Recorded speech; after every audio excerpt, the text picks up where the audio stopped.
আমাদের কৃষি ডিপার্টমেন্ট, উপজেলা কৃষি ডিপার্টমেন্ট বিভিন্ন কৃষকের সাথে সুসমন্বয় করে এগুলো মাঠ পর্যায়ে বাস্তবায়ন করছে এবং গুড এগ্রিকালচার প্র্যাকটিস যেগুলো সেগুলো দিয়ে একবারে বিষমুক্ত সুস্বাদু যে ফলগুলো উৎপাদন করছে সেগুলো আপনারা খেয়ে দেখবেন। এবং বিভিন্ন কৃষকরা যদি এভাবে উৎপাদন করে তাহলে ভবিষ্যতে এই ফল উৎপাদনেও বাংলাদেশ বিশ্বে একটা অন্যতম স্থান দখল করবে বলে আমাদের প্রত্যাশা।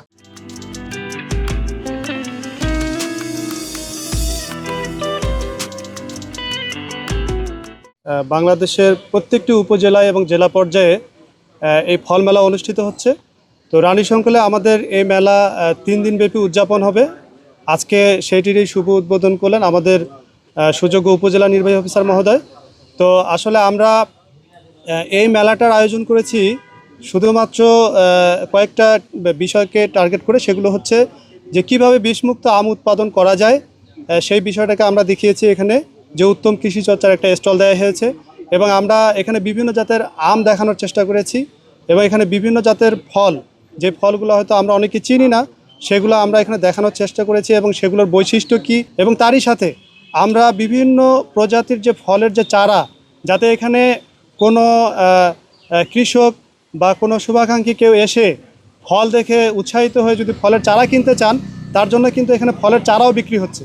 তো আমি রানীশঙ্কল সহ ঠাকুরগাঁবাসীকে আমি অনুরোধ করব যে রানীশঙ্কলে আমাদের যে একটা চমৎকার মেলার আমরা আয়োজন করেছি কৃষি সম্প্রসারণ অধিদপ্তরের মাধ্যমে, সেই মেলায় আপনারা সবাই আসবেন, তাহলে মেলাটা জমজমাট হবে। টানা 7মবারের মতো বেস্ট টিস্যু পেপার ব্র্যান্ড হিসেবে স্বীকৃতি পেয়েছে বসুন্ধরা টিস্যু।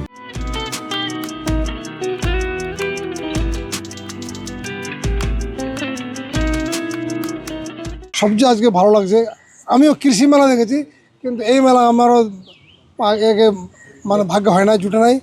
তো সবচেয়ে ভালো লাগলো এমন কিছু জিনিস আজকে দেখলাম যেটা আমরা কোনোদিন দেখি নাই। যেমন ফলটা এটা সৌদি আরব থেকে আনা হয়েছে। একটা ফল উৎপন্ন করতে কোন বিষ ব্যবহার করতে হবে ওইটা যেমন কৃষি অধিদপ্তর দেখাচ্ছে, ঠিক বিষমুক্ত কিভাবে ফল উৎপাদন করা যায় সেই প্রযুক্তিও ওনারা দিচ্ছে। তাহলে এই প্রযুক্তির দিক থেকে আমরা যদি আগায় যাই, এই প্রযুক্তিগুলি যদি আমরা কৃষি সম্প্রসারণ অধিদপ্তরের মাধ্যমে আমরা বাস্তবে ময়দানে কাজে লাগাই, তাহলে আমরা দেশ, জাতি এবং আমরা সবাই উপকৃত।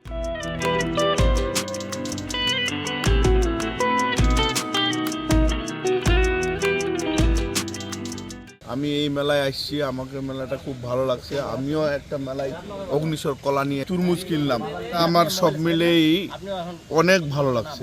এটা মেলা হলে একটা উপকার হবে যে অনেকে ছেলেপেলে আমরা ফলের নামে জানি না, নতুন নতুন আপডেট কি কি ফল আসতেছে, বাংলাদেশে কি কি উদ্যোক্তা হওয়ার সম্ভাবনা আছে, এটা জানার জন্য এই মেলা খুবই গুরুত্বপূর্ণ।